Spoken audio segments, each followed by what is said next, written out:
Здравейте, добре дошли в кулинарния ми блог Children Can Bake. Днес ще ви покажа една много вкусна рецепта за неделна закуска. Затова ме виждате да съм по пижама.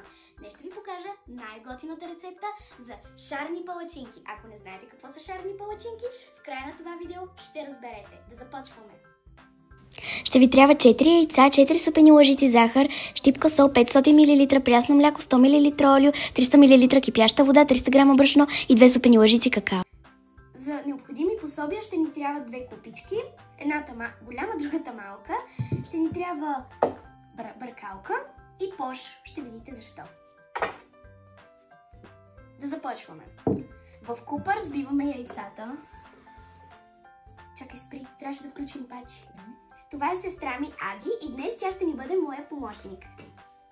Здрасти! Сега чукаме яйцата.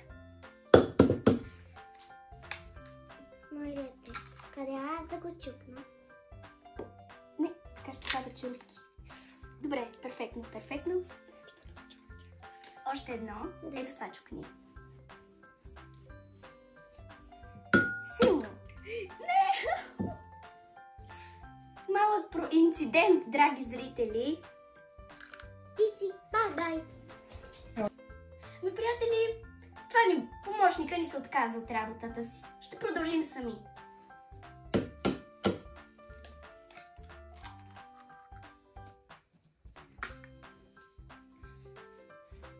И сега слагаме всичките очукани яйца вътре.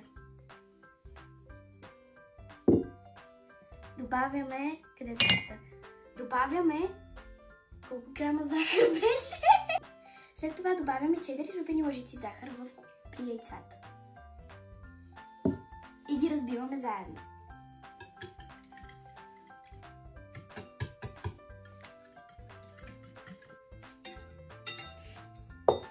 След това добавяме 500 мл прясно мляко.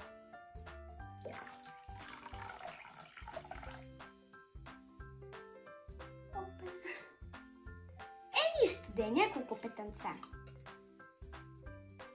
Не знам днеска това, защо се случва такава бъркотия, драги зрители, но това пак ще ви научи на нещо. Как да приготвяте най-вкусните палачинки. Въпреки големите бъркотии си струва да ги приготвите, защото са мега вкусни. След това добавяме 300 мл кипяща вода.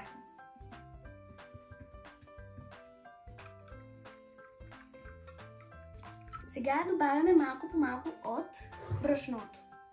Ще ви трябват 300 грама. Или не, да, 300 грама.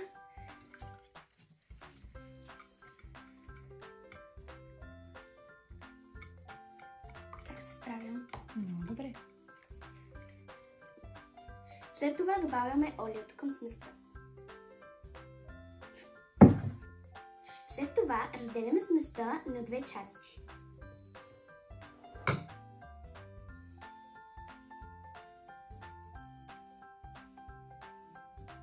Към втората смес 2 супени лъжици какао. И бъркаме. Сега напълваме с какаовата смес бутилката и ще видите за какво ще ни потрябва. За да не станат палачинките ни шарени, правим спирали около тигана и добавяме черпак от обикновената смес.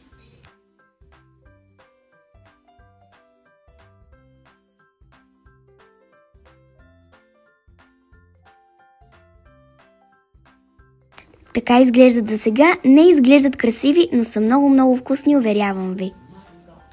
За декорация разбиваме течна сметана на сняг. Това е един начин за сгъване на палачинките. Пълним пош със сметаната, украсяваме и добавяме малини.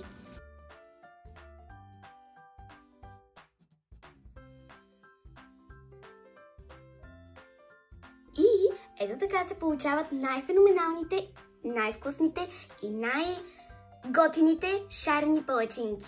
А вие ме последвайте за още вкусни и лесни рецепти. Да ви е сладко!